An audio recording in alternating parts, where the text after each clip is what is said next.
Bonjour et bienvenue sur ma chaîne YouTube que j'inaugure avec cette vidéo à l'attention de mes élèves de l'IUT d'Auxerre. Aujourd'hui, nous allons voir ensemble comment installer WordPress, le système de gestion de contenu gratuit, libre et open source. Pour vous exercer et travailler sans nécessité de louer un nom de domaine ainsi qu'un espace d'hébergement, nous allons procéder à une installation dite en local, c'est-à-dire sur votre ordinateur.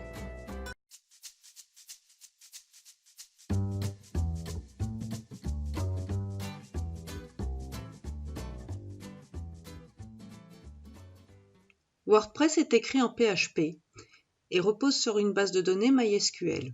Pour pouvoir interpréter ces langages, votre ordinateur aura besoin d'un serveur et d'une base de données. C'est ce que nous allons faire dans un premier temps avec le téléchargement et l'installation de XAMPP. À noter que XAMPP est compatible avec tous les systèmes d'exploitation de Windows.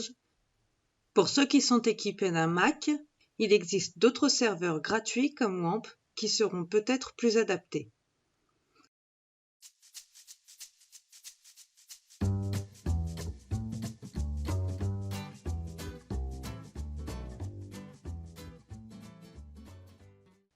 Alors c'est parti, on commence par l'installation de XAMPP. Pour cela, rendez-vous sur votre navigateur et votre moteur de recherche préféré et saisissez XAMPP avec 2 P.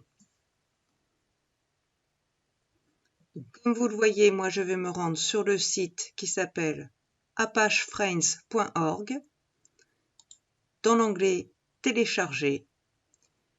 Et je vais sélectionner la version la plus récente de PHP qui est la 7.3.8. Une fois le téléchargement terminé, récupérez le fichier dans votre dossier téléchargement et lancez l'exécution comme pour tout logiciel.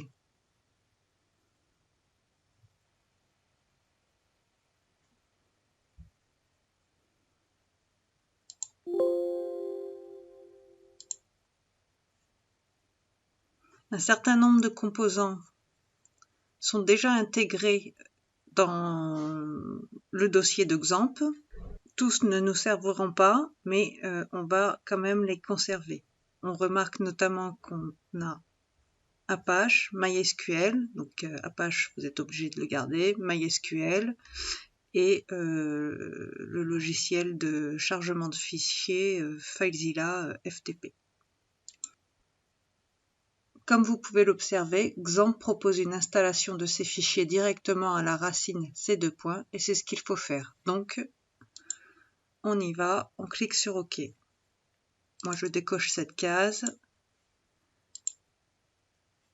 Et voilà, l'installation va pouvoir démarrer. Voilà, c'est terminé.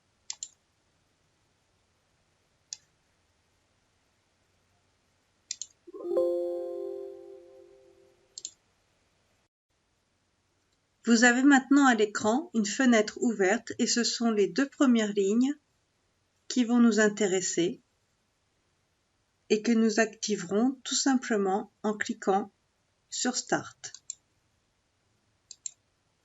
Cette opération sera à faire dès que vous souhaiterez allumer votre site WordPress tant qu'il est installé en local. Autre vérification que nous pouvons faire dès à présent, si vous consultez dans votre ordinateur au niveau de ces 2 points et de sa racine, nous voyons le dossier XAMPP. Ce qui nous intéressera en particulier pour l'installation de WordPress, ce sera ce dossier qui s'intitule htdocs.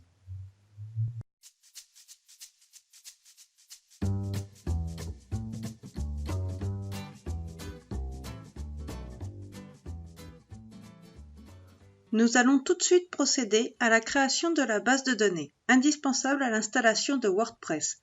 Pour cela, nous nous rendons sur le bouton Admin de la ligne MySQL.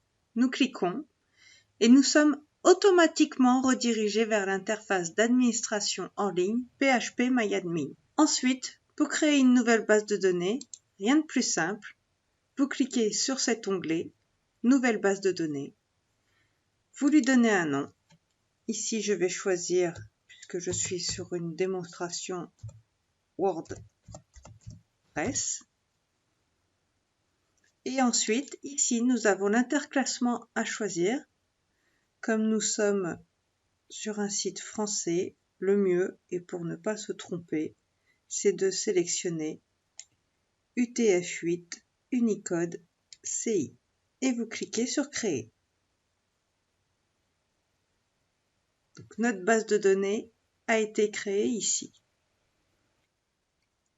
Pour finir, 2 remarques communes à toute installation en local. L'URL de notre base de données dans la barre de navigation se nomme localhost et l'adresse IP est 127.0.0.1. L'identifiant par défaut se nomme root, R-O-O-T. Ces éléments seront à reporter dans le fichier de configuration de WordPress pour que ce dernier puisse trouver sa base de données.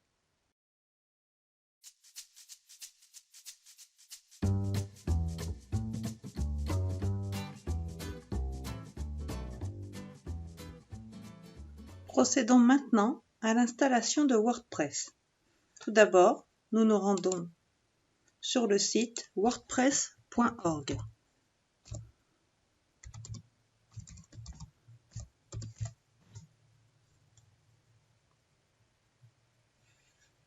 Cliquez sur le bouton Get WordPress et procédez au téléchargement.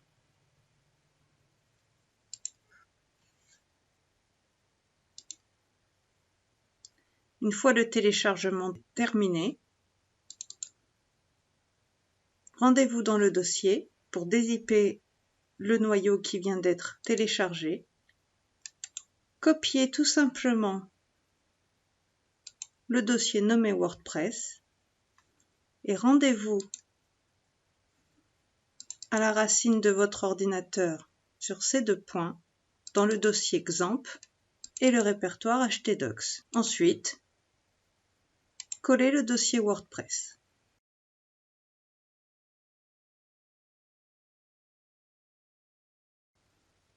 Ouvrez ensuite ce répertoire WordPress et renommez le fichier qui se nomme actuellement wp-config sample par wp-config.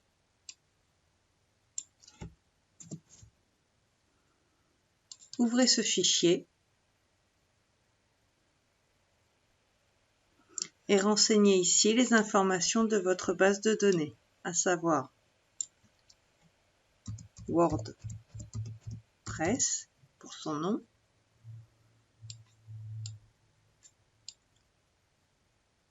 l'identifiant root, R-O-O-T, le password tout à l'heure je ne vous l'ai pas indiqué, mais par défaut pour une installation en local, on n'en met pas. Et comme je vous l'ai indiqué, l'adresse MySQL de votre base de données qui est localhost, qui est celle de votre serveur. Procédez à l'enregistrement de votre fichier et fermez-le. Nous n'aurons pas à revenir sur ce fichier et il est très important de ne toucher à rien d'autre.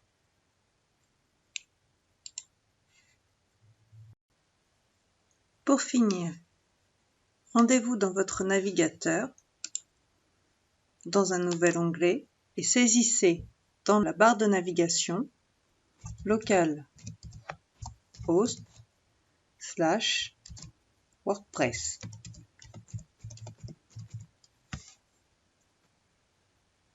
Et suivez ensuite les étapes.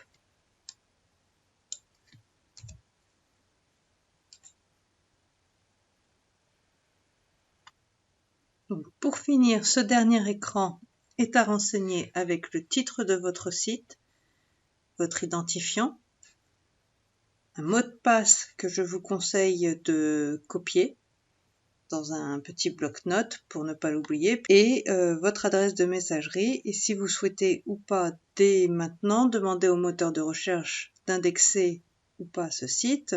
Donc pour notre titre de site, je vais choisir tout simplement exemple.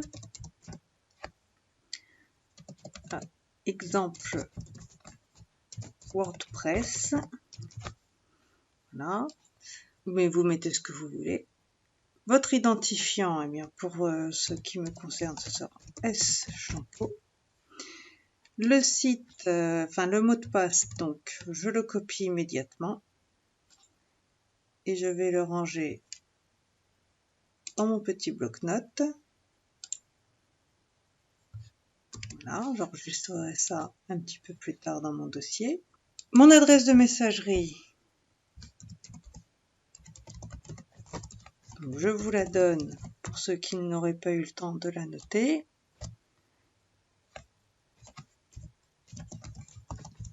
Et qui souhaiteraient me contacter. Évidemment, tant que je ne suis pas sur une mise en ligne définitive de mon site, je conseille plutôt de cocher cette case. Je peux enfin cliquer sur le bouton « Installer WordPress ». Donc évidemment, j'enregistre, comme ça c'est fait. Et voilà, vous voyez, quel succès, WordPress est installé. Merci et profitez bien. Nous allons pouvoir nous connecter à notre site. Vous voyez qu'il a enregistré donc mon identifiant et mon mot de passe. Je vais lui demander de se souvenir de moi à nouveau. Et je vais pouvoir me connecter. Voilà, j'espère que ces informations auront pu vous aider dans votre installation. Bien sûr, si cette vidéo vous a plu, je vous invite à mettre un pouce bleu. Et si vous souhaitez des précisions ou me poser des questions, contactez-moi via les commentaires. À bientôt.